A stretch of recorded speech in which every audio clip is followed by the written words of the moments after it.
வணக்கம். இந்த காணொளியில நம்ம என்ன பார்க்க போறோம்னா, கடைசி 5 மாசத்துல நம்ம பிரிப்பரேஷன் பண்ணி, கண்டிப்பா நம்ம பாஸ் பண்ணலாம். நாமளும் அடுத்த வருஷம் பார்த்தீங்கன்னா, ஒரு அரசு ஆசிரியரா நம்ம மாறலாம் அப்படின்னு சொல்லி தான் இந்த காணொளியில நம்ம டீட்டா பார்க்க போறோம். ஸோ இது என்னது 5 மாசம் என்னது சார்? 5 மாசத்துல நமக்கு எக்ஸாம் வைக்க போறாங்களா? அப்படின்னு சொல்லி கூட உங்களுக்கு ஒரு டவுட் வரும். ஸோ அதுவும் கண்டிப்பா எக்ஸாம் வைக்க போறாங்க. அது என்ன எக்ஸாம் வைக்க போறாங்க? எப்போ வைக்க போறாங்க? என்ன நோட்டிஃபிகேஷன் அப்படின்னு சொல்லி டீட்டெயிலா இந்த காணொளியில பார்க்க போறோம். ஸோ இந்த காணொளிய ஸ்கிப் பண்ணாம பாருங்க.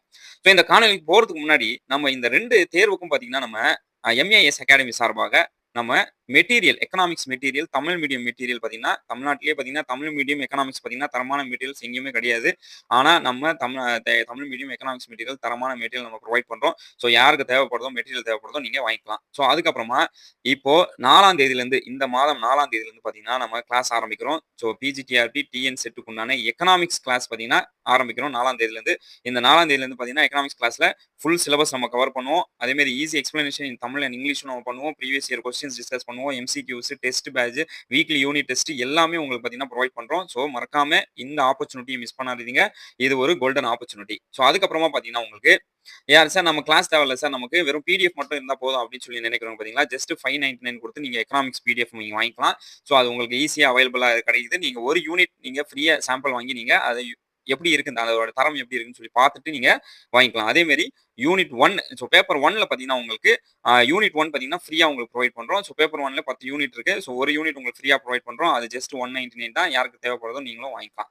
சரி வாங்க நம்ம இப்போ காணொளிக்கு போவோம். ஸோ இப்போ நம்ம கடைசி 5 மாதம் அப்படின்னு சொல்லியிருக்கோம். இந்த கடைசி 5 மாதம் என்பது யாருக்காக அப்படின்னு சொல்லி பார்த்தீங்கன்னா, டிஎன் செட் நோட்டிஃபிகேஷன் கூடிய விரைவில் வரப்போகுது அப்படின்னு சொல்லி நம்ம ஏற்கனவே ஆனுவல் பிளான்ல பார்த்தோம். ஜூலை டிஎன் செட் நோட்டிஃபிகேஷன் நமக்கு கண்டிப்பா வரப்போகுது. அதுல எந்த மாற்றமும் கிடையாது. ஜூலைக்கு முன்னாடியே வந்தா கூட நமக்கு கண்டிப்பா அது ஒரு ஜூலைக்கு முன்னாடி ஏன்னா நமக்கு இப்போ நெட் ஷெட்யூல் பார்த்தீங்கன்னா, ஜூன்ல எக்ஸாம் நடக்குது. அப்போ நெட் ஷெட்யூல் ஜூன் முடிஞ்ச உடனே பார்த்தீங்கன்னா, நமக்கு ஜூன் எண்ட்லயோ இல்ல ஜூலைலயோ நமக்கு என்ன பண்ணிருவாங்கன்னா, இந்த நோட்டிஃபிகேஷன் பிஜிடிஆர்பி டிஎன் செட் உடைய நோட்டிஃபிகேஷன் வரதுக்கு அதிகமான வாய்ப்புகள் உள்ளது. அப்போ இது செப்டம்பருக்குள்ளேயே நமக்கு என்ன பண்ணிருவாங்கன்னா, எக்ஸாம் எல்லாம் முடிச்சு அதுக்கு உண்டான ரிசல்ட்டும் நமக்கு போட்டுருவாங்க. அப்போ நம்ம டிஎன் செட்டுக்கு பிரிப்பரேஷன் பண்ணி நம்ம எக்ஸாம் எழுதுறோம்னா, அது எக்ஸாம் முடிஞ்ச உடனே அடுத்த வினாடியே நமக்கு என்ன பண்ணிருவாங்கன்னா, பிஜிடிஆர்பி உடைய நோட்டிஃபிகேஷன் வரதுக்கு அதிகமான வாய்ப்புகள் உள்ளது. அப்போ பிஜிடிஆர்பி நோட்டிஃபிகேஷன் கண்டிப்பா 2026, 2027 ஸோ இந்த 2 ஆண்டுகள்ல பார்த்தீங்கன்னா, கண்டிப்பா பிஜிடிஆர்பி நடக்கும். எல்லாமே செலக்ஷன்லாம் பண்ணி நம்ம கண்டிப்பா என்ன பண்ணிருவாங்கன்னா, நம்ம போஸ்டிங்கே போட்டுருவாங்க. அப்போ அந்த நோட்டிஃபிகேஷன் வந்ததுக்கு அப்புறமா பார்த்துக்கலாம். நோட்டிஃபிகேஷன் வந்ததுக்கு அப்புறமா படிச்சுக்கலாம் அப்படின்னு சொல்லி அந்த நினைப்போட நம்ம இருந்தோம்னா, கண்டிப்பா நமக்கு தோல்வி மட்டும் தான் மிஞ்சும். ஸோ தோல்வி தான் நம்ம அடைவோம். இப்போ நிறைய பேர் நம்ம ஏற்கனவே எக்ஸாம் எழுதி பாஸ் பண்ணியிருப்போம். சர்டிஃபிகேட் வெரிஃபிகேஷன் போயிட்டு இருப்போம். அதுல முக்கியமான தவறுகள் நீங்க என்ன செஞ்சிருப்பீங்கன்னா, உங்களுடைய பிரிப்பரேஷன் பார்த்தீங்கன்னா, கன்சிஸ்டன்ஸா பண்ணியிருந்திருக்க மாட்டீங்க. கண்டிப்பா ஒரு பிஜிடிஆர்பி எக்ஸாம் நீங்க கிளியர் பண்ணணும்னா, கண்டிப்பா 1 வருடமாவது கண்டிப்பா உங்களுடைய பிரிப்பரேஷன் இருக்கணும். ஸோ பார்த்தீங்கன்னா, 10 யூனிட் நமக்கு முடிக்கிறதுக்கே பார்த்தீங்கன்னா, கண்டிப்பா ஒரு 6 மாதம் கண்டிப்பா நமக்கு எடுத்துக்கிறோம். ஒரு 10 யூனிட் நம்ம முடிக்கணும்னாலே. அப்போ 10 யூனிட் முடிச்சுட்டு, அதுக்கப்புறமா அத ரிவைஸ் பண்ணி, அதுக்கப்புறமா அத டெஸ்ட் எழுதி, கண்டிப்பா நமக்கு 1 வருடம் நம்ம பிரிப்பரேஷன் பண்ணா மட்டும் தான் நம்மளால ஜெயிக்க முடியும். ஸோ இப்ப யாரெல்லாம் தோத்தீங்களோ, ஸோ நீங்களே மனசாட்சி தொட்டு சொல்லுங்க. சார் நான் 1 வருஷம் நான் பிரிப்பரேஷன் பண்ணி நான் தோத்துட்டேன் அப்படின்னு சொல்லி யாராவது ஒரு கேண்டிடேட் நீங்க காமிக்க முடியுமானா, கண்டிப்பா காமிக்கவே முடியாது.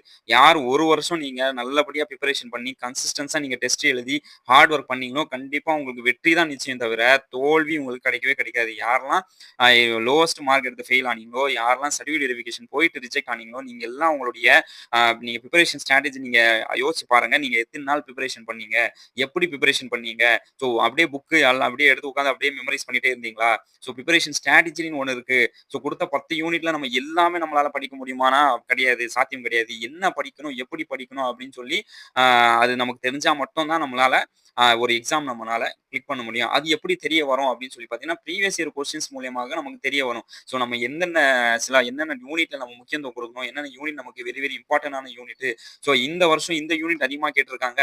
அடுத்த வருஷம் இந்த யூனிட் அதிகமா கேட்பாங்க. எப்பவுமே எக்ஸாமோட ஸ்ட்ராட்டஜி அதான். கன்டினியூஸா ஒரு எக்ஸாம் வைக்கிறாங்கன்னா, கண்டிப்பா பார்த்தீங்கன்னா, ஒரு எக்ஸாம் நேரத்திலயும் ஒரு யூனிட்டோடைய முக்கியத்துவம் குடுப்பாங்க. இப்போ உதாரணத்துக்கு 2019ல தேர்வு வச்சாங்கன்னா, அதுல மைக்ரோ எக்கனாமிக் உடைய முக்கியத்துவம் குடுப்பாங்க. அதே மாரி 2022ல முக்கியத்துவம் குடுத்தாங்கன்னா, அதுல அதிகமா மேக்ரோ எக்கனாமிக் ஒரு ஒரு சில பர்ட்டிகுலர் யூனிட்ஸ்க்கு பார்த்தீங்கன்னா, என்ன பண்ணுவாங்கன்னா, ஒரு தேர்வுலயும் பார்த்தீங்கன்னா இம்பார்ட்டன்ஸ் குடுப்பாங்க. அது அந்த மாரி ட்ரிக்ஸ் நமக்கு தெரிஞ்சா மட்டும் தான் நம்மளால என்ன பண்ண முடியும்னா, அந்தந்த இம்பார்ட்டன்ட் கொஸ்டின்ஸ், அந்தந்த இம்பார்ட்டன்ட் யூனிட்ஸ் நம்ம படிச்சு, நம்ம தேர்வுக்கு பார்த்தீங்கன்னா, பிரிப்பரேஷன் பண்ண முடியும். நம்ம பாட்டுக்கு ஒரு புக் எடுத்துட்டு, இப்ப யாராவது மெட்டீரியல் குடுப்பாங்க. சில மெட்டீரியல்லாம் நான் பார்க்குறேன் பார்த்தீங்கன்னா, நெறைய பேக்கா குடுக்குறாங்க மெட்டீரியல்ஸ். ரூ. 25,000 ரூ. 30,000 அப்படின்னு சொல்லி, நெறைய சென்டர்ஸ்ல என்ன பண்றாங்கன்னா, கோச்சிங் சென்டர்ல ரூ. 30,000 வரைக்கும் என்ன பண்றாங்கன்னா, சார்ஜஸ் பண்றாங்க. ரூ. 30,000 வரைக்கும் சார்ஜஸ் பண்ணி, அப்படியே ஒரு பேக்கா அவங்களுடைய மெட்டீரியல்ஸ குடுத்து, இத படிங்க ஒரு 3 மாசத்துல நீங்க வெற்றி பெறலாம் அப்படின்லாம் சொல்றாங்க. அதெல்லாம் சாத்தியமில்லாத ஒரு 3 மாசம் பிரிப்பரேஷன் பண்ணி, ஒரு கவர்ன்மென்ட் எக்ஸாம நம்ம பாஸ் பண்றது என்பது சாத்தியமில்லாத ஒரு விஷயம்.